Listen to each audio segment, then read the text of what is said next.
La ville intelligente, elle revêt un certain nombre de problématiques aujourd'hui pour lesquelles EDF adresse un certain nombre de solutions. Alors, la ville, elle est concernée dans l'intelligence par sa mobilité, par son environnement, par son éclairage, par ses solutions énergétiques, par sa volonté de voir se créer un écosystème autour des écoquartiers qui mêle l'électricité et le numérique de plus en plus.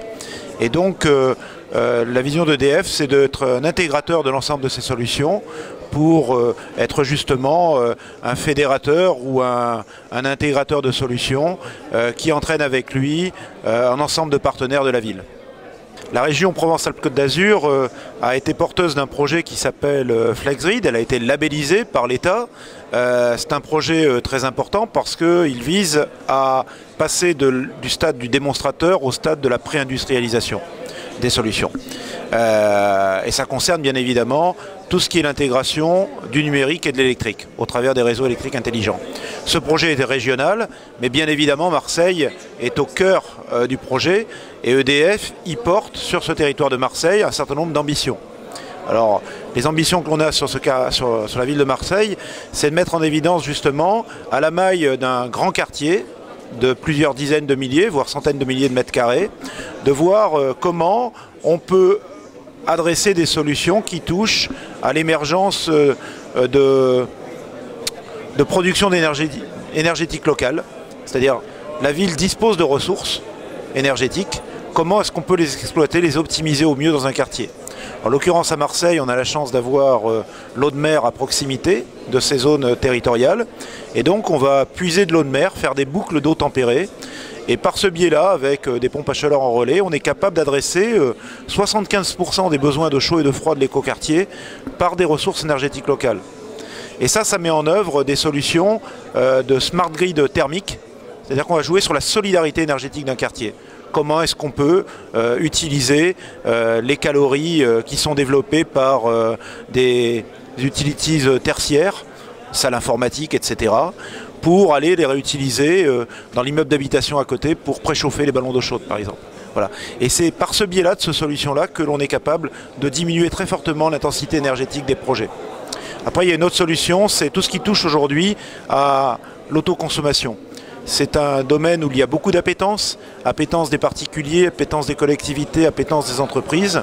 Et donc là aussi, on est en train de regarder comment est-ce que l'on peut, à la maille d'un quartier, pas seulement de la maison individuelle, mais comment est-ce qu'on peut partager de la ressource énergétique locale, celle qui est produite localement et qui peut être utilisée par un collectif.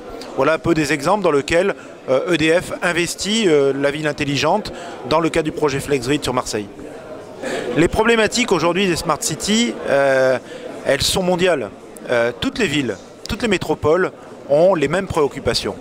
Préoccupation de bien vivre dans son environnement urbain, gérer la mobilité, gérer l'éclairage intelligent, gérer les ressources énergétiques locales. C'est les préoccupations interplanétaires. Donc toutes les solutions, et c'est l'ambition du projet FlexGrid et de l'ambition de l'État également au travers des moyens qu'elle va y consacrer, c'est non seulement de reproduire à la maille d'un territoire cette industrialisation des solutions, mais aussi d'en faire des leviers de croissance pour la France et ses entreprises dans les marchés à l'international. Et bien évidemment, si on est capable de développer ces solutions à la maille d'un territoire national, on doit être porteur de l'ambition de pouvoir aider ceux qui sont à même d'apporter des pièces contributives à ces ambitions, de les téléporter sur d'autres territoires, et notamment dans le bassin méditerranéen, puisqu'ici on est à Marseille, et que la COP22 qui se passait à Casablanca en est le relief particulier, c'est-à-dire que les préoccupations des pays méditerranéens, ce sont les mêmes que celles des préoccupations de Marseille. Le gouvernement, et j'allais dire les régions, les collectivités, elles ont effectivement un rôle clé à jouer, c'est-à-dire que dans toute l'émergence de ces solutions, la dimension économique, elle est essentielle.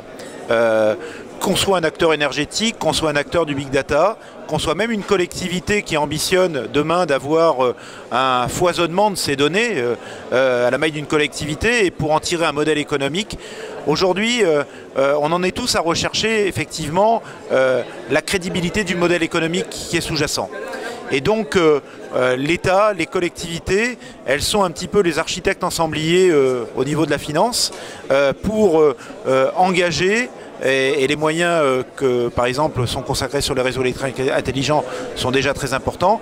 Elles sont là pour justement orienter les crédits d'investissement dans les plans d'investissement d'avenir, par exemple, ou par l'Institut de la ville durable, pour donner les moyens justement à ces acteurs de pouvoir faire émerger ce type de solution qui, seules, individuellement prises, ne pourraient pas émerger parce qu'elles ne retrouveraient pas les leviers économiques pour le faire.